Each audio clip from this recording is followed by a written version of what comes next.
بسم اللہ الرحمن الرحیم۔ مطالب الفرقان، سورہ یاسین، نمبر 36۔ قرآن مجید کی تفسیر خود قرآن مجید سے، از علامہ غلام احمد پرویز صاحب، اخذ و تلخیص محمد اکبر دکشت بھارتواج، نظر ثانی ڈاکٹر انعام الحق۔ سورہ یاسین مکی، نمبر 36۔ بسم اللہ الرحمن الرحیم۔ اے اللہ، میری تمام تر کوششوں کا مقصد ربوبیت عامہ کے لیے تیری صفات کو بانداز رحمانیت و رحیمیت معاشرہ کے اندر ظہور میں لانا ہے۔ ابتدائیہ، اس صورت میں بڑا ہی حیات آور پیغام ہے، لیکن ستم ظریفی کہیے یا ہماری بد نصیبی کہ ہم نے اس صورت کو مرگ آفرین قرار دے رکھا ہے۔ عام مشہور ہے کہ جب کسی کی جان نہ نکلتی ہو تو کہتے ہیں کہ اسے سورہ یاسین سنائیے۔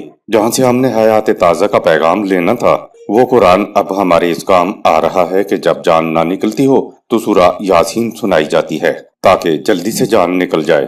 حالانکہ یہ صورت تو مردہ انسانوں کی بستی میں سورہ اسرافیل پھونکنے کے لیے آئی تھی۔ ویسے تو سارا قرآن ہی انسانیت کے لیے حیات تازہ کی نوید ہے، لیکن بعض صورتیں یا بعض آیتیں ہیں جن میں حیات آور پیغام کو مرتکز شکل میں دے دیا گیا ہے۔ ایسی صورتوں میں سے یہ ایک صورت ہے۔ یاسین یا پلس سین کا مجموعہ ہے۔ قرآن کریم کی بعض صورتوں کے شروع میں الفاظ نہیں بلکہ کچھ حروف لیٹرز ہوتے ہیں، ان کو ایک جگہ پر رکھ دیا جاتا ہے تو ان کی شکل ایک لفظ کی سی بن جاتی ہے، لیکن وہ الفاظ دراصل حروف کا مجموعہ ہوتے ہیں۔ اصطلاح میں ان کو حروف مقطعات کہتے ہیں، یعنی الفاظ سے الگ کیے ہوئے حروف۔ آیت نمبر 1۔ یاسین، اے سین یا اے ہمارے رسول، یا اے وہ جو کمزوروں کو سہارا دینے کے لیے دنیا میں آیا ہے۔ یاسین کا مفہوم ہم سمجھتے ہیں کہ یا سے نبی اکرم صلی اللہ علیہ وسلم مخاطب ہیں، کیونکہ آگے کہا گیا ہے کہ انکا لمن المرسلین، سورہ 36 آیت 3، تم بلا شبہ خدا کے بھیجے ہوئے مرسلین میں سے ہو۔ معلوم ہو گیا کہ یا کے مخاطب نبی اکرم صلی اللہ علیہ وسلم ہیں کہ اے سین تم بلا شبہ خدا کے بھیجے ہوئے مرسلین میں سے ہو۔ اب دیکھنا یہ ہے کہ سین سے کیا مراد ہے۔ اب تو چھتیں سیمنٹ اور لوہے کی ڈالی جاتی ہیں، لیکن پہلے لکڑی کی کڑیوں اور شہتیروں سے چھتیں تیار کی جاتی تھیں۔ شہتیر نے ساری چھت کا وزن اٹھایا ہوا ہوتا تھا۔ جب کبھی شہتیر کمزور ہو جاتا یا اس کو ویسے ہی کمزور سمجھا جاتا تو اس کے نیچے سہارا دینے کے لیے ایک مضبوط سی لکڑی کی ٹیک لگا دیا کرتے تھے، جو شہتیر کو چھت کا وزن سہارنے میں مددگار ہوتی تھی۔ سامی زبان میں یہ جو ٹیک کے طور پر لکڑی لگائی جاتی تھی اس کو سین کہتے تھے۔ یا ایھا النبیو اور یا ایھا الرسول میں نبی اور رسول تو رسول اللہ صلی اللہ علیہ وسلم کا منصب تھا، لیکن کئی جگہ پر آپ کی خصوصیات یا جو مقاصد نبوت و رسالت تھے وہ بھی بیان کیے گئے ہیں۔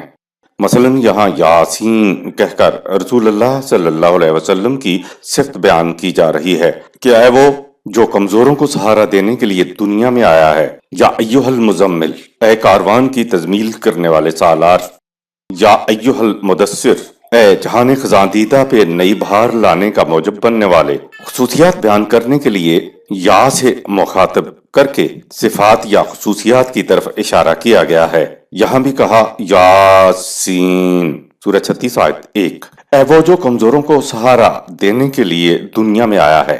سین سے مراد چونکہ کمزوروں کو سہارا دینے والی لکڑی تھی، اس لیے عربوں کے ہاں قوم کے سردار کو بھی سین کہتے تھے، کیونکہ ان کے ہاں سردار کمزوروں، غریبوں، ناتواؤں، ضعیفوں کے سہارے کا موجب بنتا تھا۔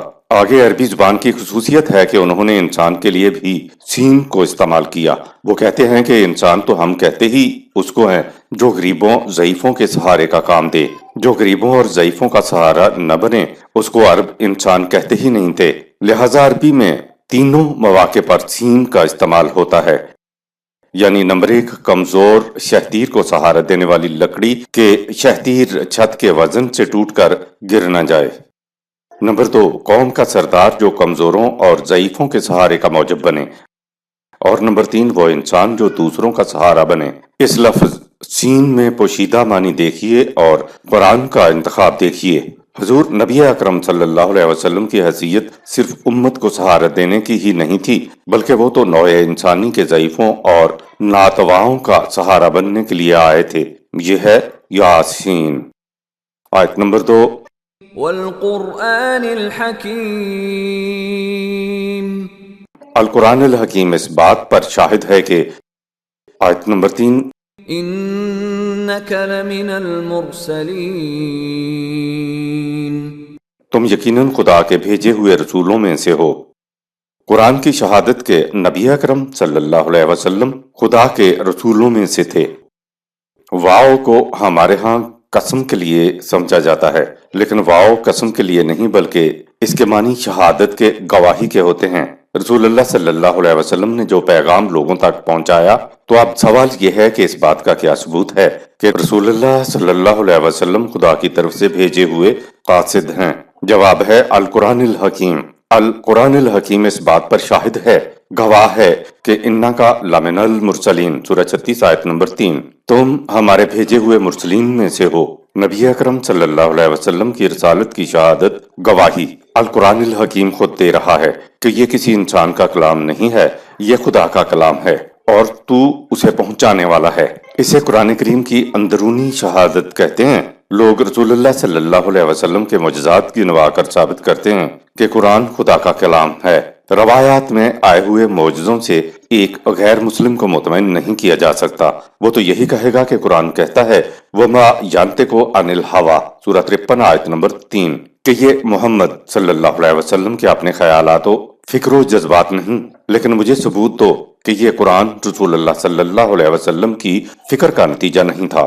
جواب ہے اگر تمہارے دل میں اس کا شک و شبہ ہے کہ یہ خدا کا کلام نہیں ہے تو اس کی مثل ایک صورت بنا کر لاؤ، سورہ 2 آیت نمبر 23۔ یہ چیلنج اس وقت بھی تھا، آج بھی ہے اور تا قیامت رہے گا۔ جب کوئی انسان قرآن کی مثل نہیں لا سکتا اور رسول اللہ صلی اللہ علیہ وسلم بھی انسان ہی تھے تو یہ خدا کا کلام ہے، اور یہی قرآن الحکیم اس بات پر شاہد ہے کہ اے رسول تم خدا کے بھیجے ہوئے مرسلین میں سے ہو۔ آیت نمبر 4۔ علی صراط مستقیم، تم یقیناً ایک سیدھے اور متوازن راستے پر چل رہے ہو۔ نبی کا کام صرف وہی لوگوں تک پہنچا کر فریضہ رسالت ادا کر دینا ہی نہیں ہوتا، بلکہ نبی اور رسول کا فریضہ یہ بھی ہے کہ وہ خود بھی اسی سیدھے راستے پر چلے جس کی وہ دوسروں کو تعلیم دے رہا ہے۔ خدا نے گواہی دی کہ صراط المستقیم یعنی قرآن کے بتائے ہوئے سیدھے راستے پر اے رسول تو بلا شبہ چل رہا ہے، سورہ 36 آیت نمبر 4۔ یعنی رسول صرف ایک قاصد ہی نہیں ہوتا تھا بلکہ وہ وہی پر یعنی صراط المستقیم پر سب سے پہلے چلنے والا بھی ہوتا تھا۔ آیت نمبر 5۔ تنزیل العزیز الرحیم، اس قرآن الحکیم کو اس خدا نے بتدریج نازل کیا ہے جو بڑی قوتوں کا مالک ہے اور تمام کائنات بشمول انسان کی نشو و نما کر رہا ہے۔ تنزیل اور رحیم کے وزن پر جو الفاظ آئیں ان کے مفہوم میں تدریجاً کام کا ہونا پایا جاتا ہے، لہذا تنزیل سے معلوم ہوا کہ قرآن الکریم بتدریج آہستہ آہستہ تکمیل تک پہنچا ہے۔ اب سوال پیدا ہوتا ہے کہ خدا نے قرآن الکریم کیوں انسانوں کو عطا کیا؟ اس کے لیے اگلی آیت ملاحظہ فرمائیں، آیت نمبر 6۔ لتنذر قوما ما انذر آباؤهم فهم غافلون، یہ قرآن الحکیم تیری طرف اس لیے نازل کیا گیا ہے کہ تو اس قوم کو ان کی غلط روش کے تباہ کن نتائج سے آگاہ کر دے جن کے آباء و اجداد کی طرف کوئی آگاہ کرنے والا نہیں آیا، سورہ 28 آیت نمبر 46، سورہ 32 آیت نمبر 3۔ اس قوم کو معلوم نہیں کہ صحیح روش زندگی کون سی ہے، پھر رفتہ رفتہ اس پیغام کو دیگر اقوام تک پھیلا دے کیونکہ تجھے پوری انسانیت کی طرف رسول بنا کر بھیجا گیا ہے، سورہ 7 آیت 158۔ مواخذہ کے لیے قرآن کریم کی 2 شرائط۔ قرآن کریم میں سزا کا لفظ نہیں ہے، اس کے ہاں صرف جزا ہے، یعنی اعمال کا اچھا یا برا فطری نتیجہ۔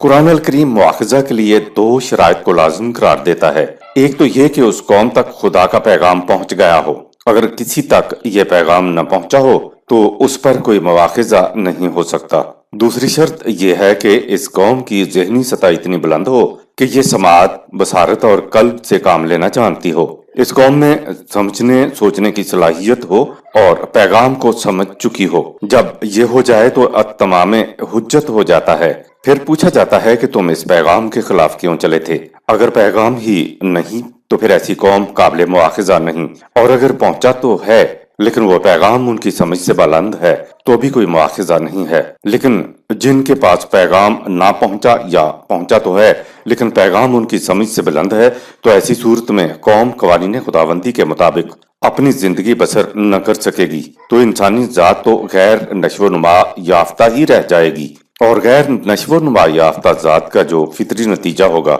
وہ اخروی زندگی میں سامنے آ جائے گا۔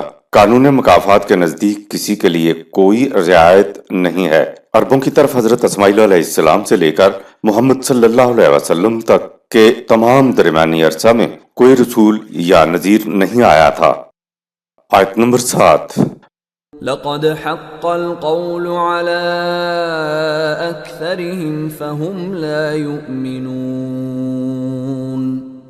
قرآن آ جانے کے بعد ان میں سے اکثر پر ہماری حجت پوری ہوئی، لیکن انہوں نے پھر بھی کہہ دیا کہ ہم نہیں مانیں گے۔ تو جب تک یہ اپنی روش کو درست نہ کر لیں یہ ایمان نہیں لائیں گے۔ لقد حق القول، اس کے معنی ہے حجت پوری ہوئی۔ عربوں کے آباء و اجداد کی طرف کوئی نذیر نہیں آیا تھا۔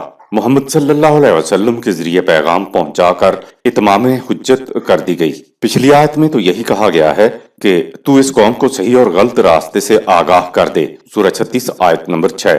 لیکن خطرے سے صرف اسی کو بچایا یا آگاہ کیا جا سکتا ہے جو زندہ رہنا چاہتا ہو۔ جو گھر سے نکلا ہی ڈوب کر مرنے کے لیے ہو تو اس کو یہ بتانا کہ یہاں پانی گہرا ہے، ادھر نہ جانا، مر جاؤ گے، کوئی فائدہ نہیں دے سکتا۔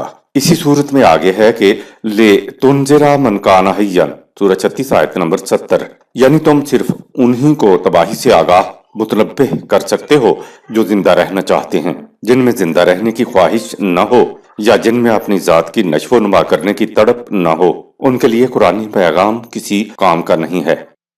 آیت نمبر 8۔ إنا جعلنا في أعناقهم أغلالا فهي إلى الأذقان فهم مقمحون۔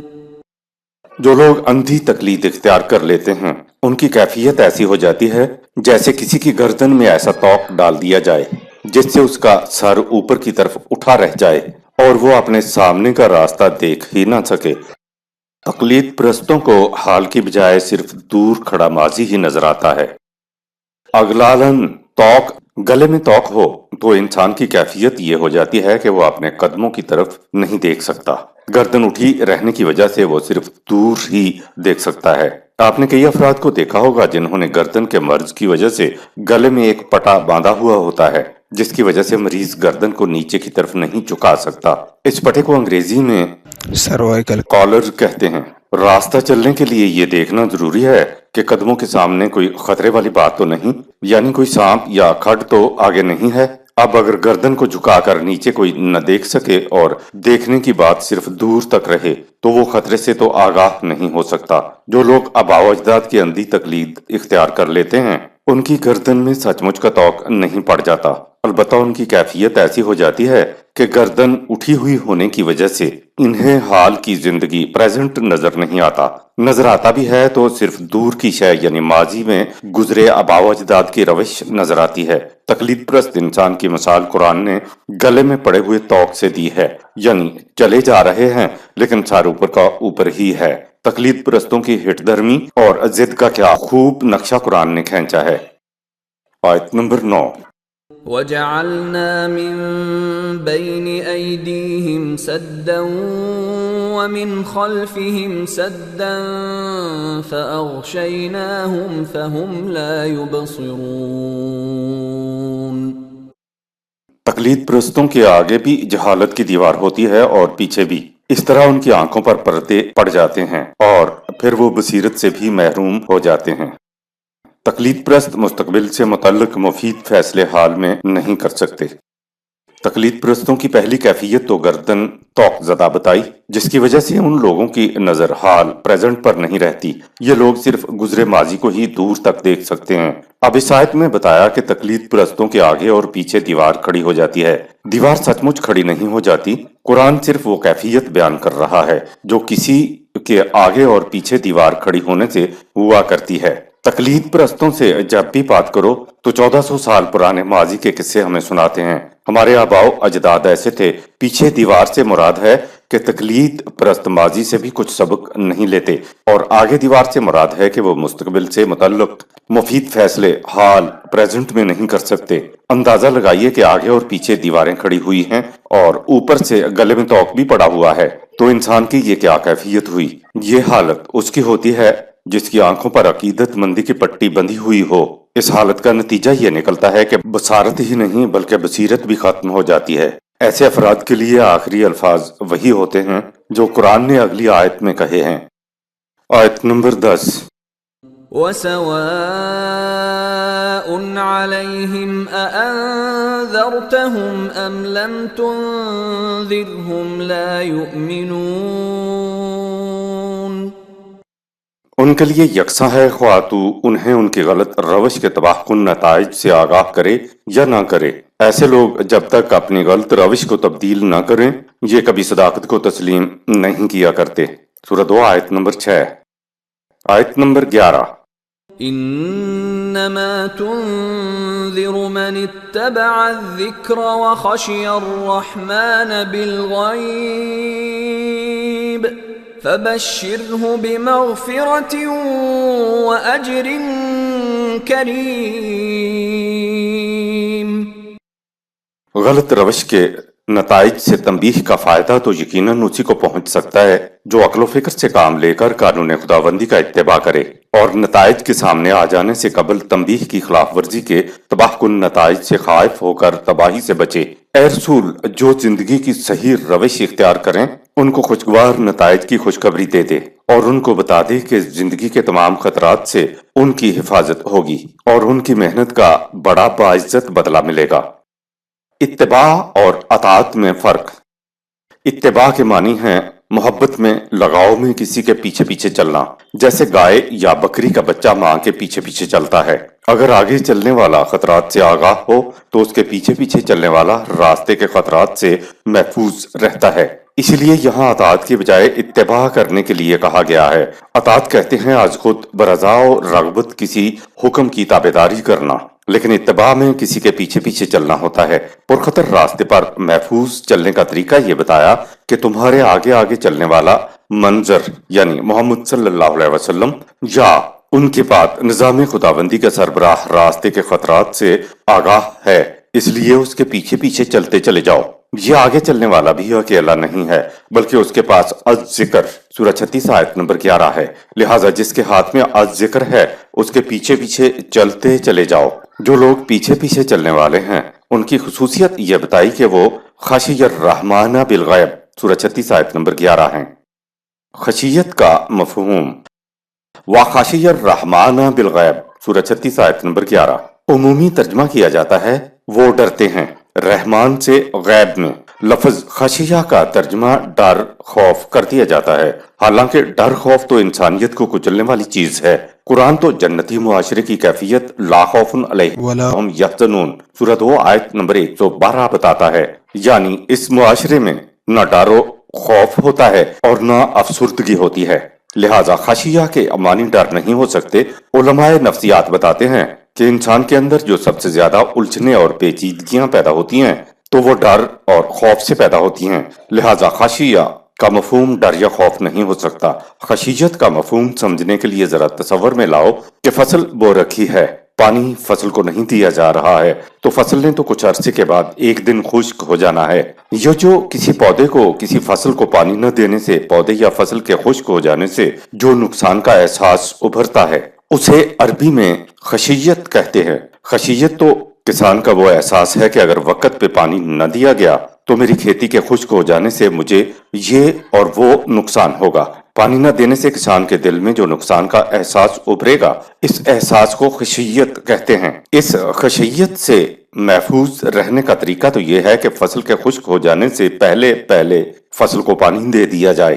ظاہر ہے کہ جن لوگوں کو از ذکر ہاتھ میں لیے ہوئے منظر یعنی آگاہ کرنے والا کی پیچھے پیچھے نہ چلنے کے نقصان کا احساس ہوگا تو وہ منظر کے پیچھے پیچھے ضرور چلیں گے، اور جن لوگوں میں منظر کے پیچھے پیچھے نہ چلنے سے نقصان کا احساس نہیں ابھرے گا تو وہ منظر کے پیچھے کیوں چلیں گے؟ آیت نمبر 12۔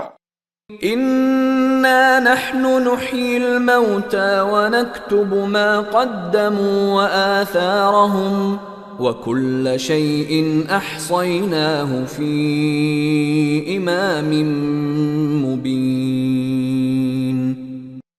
ہماری رہنمائی مردہ مگر حیات کے مطمئن قوموں کو یقیناً حیات نو عطا کر دیتی ہے، اور جو کچھ اقوام اپنے مستقبل کے لیے کرتی ہیں اسے ہمارا قانون مکافات اپنے رجسٹر میں درج کیے جاتا ہے، اور جو نقوش اقوام آنے والی نسلوں کے لیے پیچھے چھوڑ جاتی ہیں وہ بھی محفوظ ہو جاتے ہیں۔ اس طرح ان کا ہر عمل اس کتاب عمل میں درج ہو جاتا ہے جو غلط اور صحیح کے پرکھنے کے لیے ایک واضح معیار کا کام دیتی ہے۔ باشرف زندگی و موت اور بے شرف زندگی و موت۔ نحنو نحیی الموتى سورہ 36 آیت نمبر 12۔ عمومی ترجمہ کیا جاتا ہے کہ ہم مردوں کو زندہ کریں گے۔ ٹھیک ہے، خدا اخروی زندگی میں طبعی مردوں کو زندہ کرے گا، لیکن یہ صرف اخروی زندگی ہی سے متعلق نہیں ہے۔ زندہ کرنے کا تعلق اس دنیا سے بھی ہے۔ ایک زندگی طبعی ہے جسے ڈاکٹر کے سرٹیفکیٹ کے مطابق زندگی کہا جاتا ہے، یعنی سانس کی آمد و رفت، لیکن یہ زندگی تو ایک انسان اور ایک گدھے دونوں میں یکساں ہوتی ہے۔ اگر اسی کا نام زندگی ہے تو ٹھیک ہے، یہ پھر حیوانی سطح کی زندگی ہوگی۔ اس حیوانی زندگی کو قرآن انسان کی انسانی زندگی قرار نہیں دیتا، بلکہ اس کو موت سے تعبیر کرتا ہے۔ باشرف حیات کو اقبال عشق سے تعبیر کرتا ہے۔ وہ کہتا ہے کہ اگر انسان کے شرف اور عزت و تکریم کی موت واقع ہو جائے تو یہ اس کی حقیقی یعنی انسانی زندگی کی موت ہے، اور اگر اسی حالت میں انسان کی طبعی موت واقع ہو جائے تو یہ بے شرف موت ہے۔ وہ اس لیے کہ انسان واجب التکریم ہے۔ وَلَقَدْ كَرَّمْنَا بَنِي آدَمَ سورہ 17 آیت نمبر 70۔ بنی نو آدم کی بنیادی خصوصیت یہ ہے کہ یہ واجب التکریم ہے۔ اگر انسان کی تکریم ہوتی ہے تو اس کی زندگی باشرف ہے، اس کی زندگی حقیقی یا انسانی زندگی ہے۔ اگر اس حالت میں اس کی طبعی موت واقع ہو جائے تو یہ اس کی موت باشرف ہے۔ اگر انسان کی تکریم نہیں ہوتی تو اس کی زندگی بے شرف ہے، اور بے شرف زندگی سانس لینے کے باوجود انسان کی معنوی موت ہے۔ بے شرف زندگی کا فطری نتیجہ دنیا میں ذلت اور خواری کی زندگی اور عذاب مہین ہے۔ قرآن جب مردوں کو زندہ کرنے کی بات کرتا ہے تو اس سے مراد وہ افراد، وہ معاشرہ، وہ قوم ہوتی ہے جس میں شرف و تکریم انسانیت نہیں رہتی۔ شرف و تکریم سے عاری زندگی کو قرآن خزی فی الحیات الدنیا سورہ 2 آیت نمبر 85 دنیا میں ذلت والی زندگی کہتا ہے۔ اسی کو عذاب مہین بھی کہا ہے، یعنی جس میں شرف باقی نہ رہے۔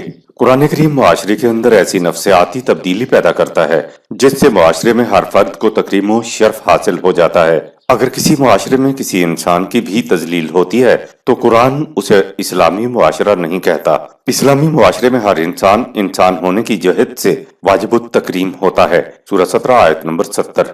یہ اس کا بنیادی حق ہے۔ اگر کسی معاشرے میں انسان کو یہ حق نہیں دیا جا رہا ہے تو سمجھ لو کہ انسان سے شرف انسانیت یا حق انسانیت چھینا جا رہا ہے۔ اسے قرآن نے تذلیل انسانیت کہا ہے اور اسے سنگین جرم بھی قرار دیا ہے۔ تذلیل کی جہت سے قرآن کریم نے اسے عذاب مہین یا خزی فی الحیات الدنیا سورہ 2 آیت نمبر 85 کہا ہے۔ دنیاوی زندگی میں خوشحالی سے کھانا پینا، نسل پیدا کرنا اور مر جانا کامیاب زندگی نہیں ہے۔ امیروں کے جانور بڑے خوش خوراک ہوتے ہیں، نسل بھی پیدا کرتے ہیں اور مر جاتے ہیں، تو یہ تو حیوانی سطح کی زندگی ہوئی۔ اس میں فخر والی کون سی بات ہے؟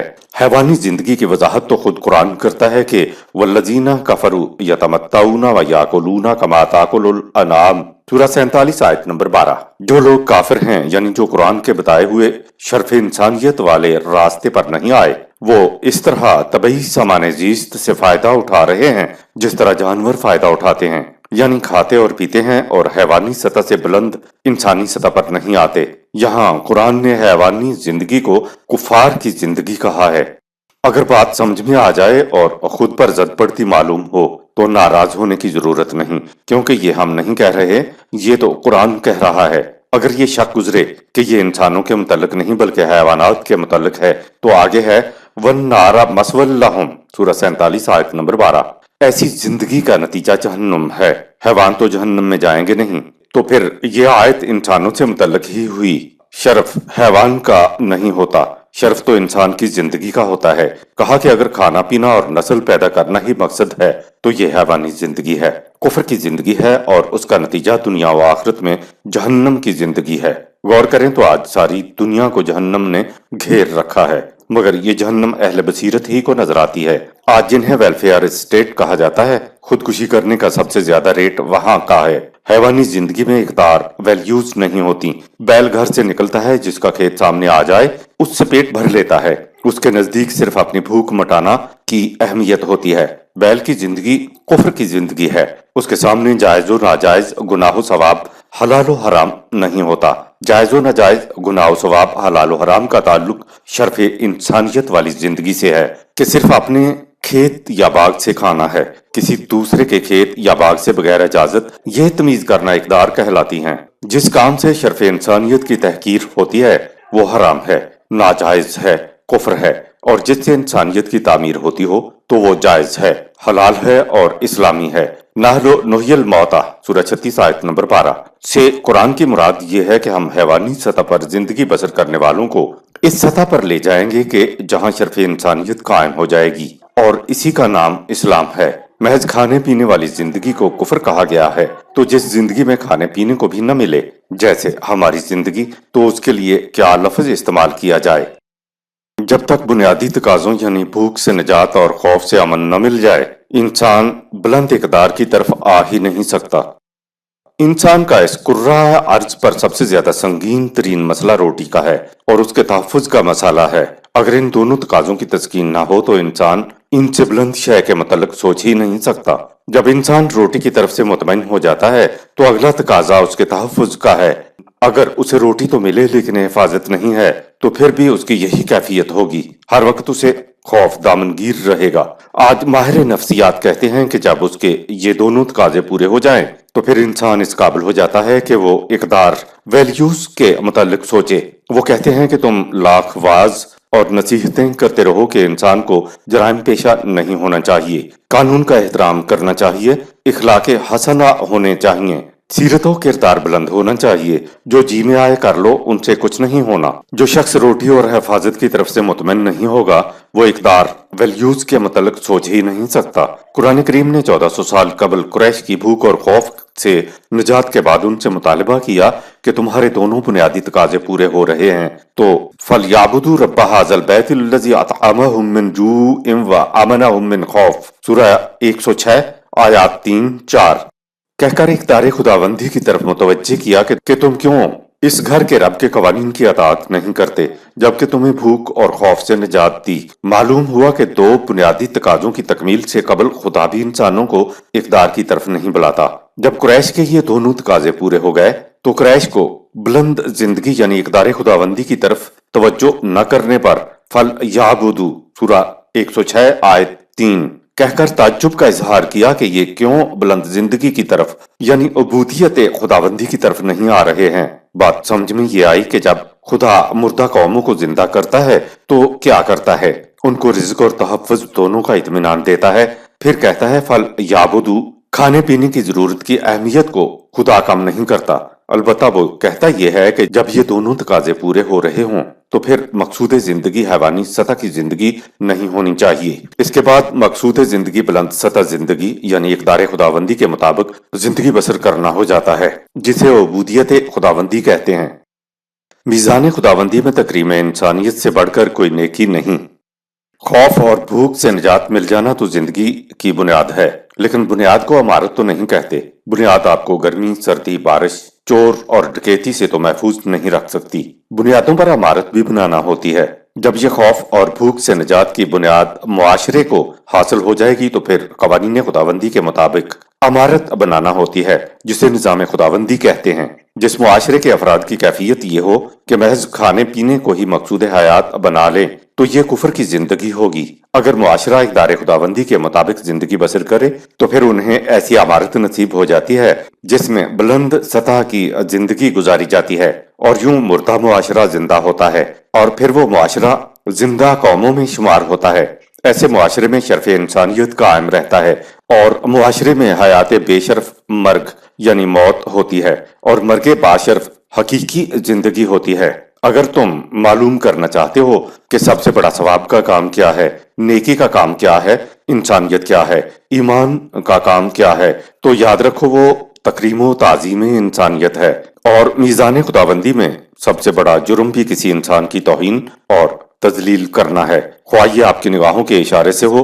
قرآن کہتا ہے کہ تکریم و تعظیم خدا نے انسان کو دی ہے اور تم اسے چھیننا چاہتے ہو تو یہ خدا کے خلاف اعلان جنگ ہے۔ اب ہماری سمجھ میں آیا کہ جب قرآن کسی قوم کو مردہ کہتا ہے تو وہ بھوک و خوف میں مبتلا ہوتی ہے، اس کو اطمینان کی حالت میسر نہیں ہوتی، اور جب قرآن کسی قوم کو زندہ قوموں میں شمار کرتا ہے تو اس سے مراد یہ ہے کہ وہ قوم اقدار خداوندی کے مطابق اپنی زندگی بسر کر رہی ہے، اور انہیں سامان زیست گدھے گھوڑوں کی مانند نہیں دیا جا رہا ہے بلکہ شرف و عزت کے ساتھ دیا جا رہا ہے۔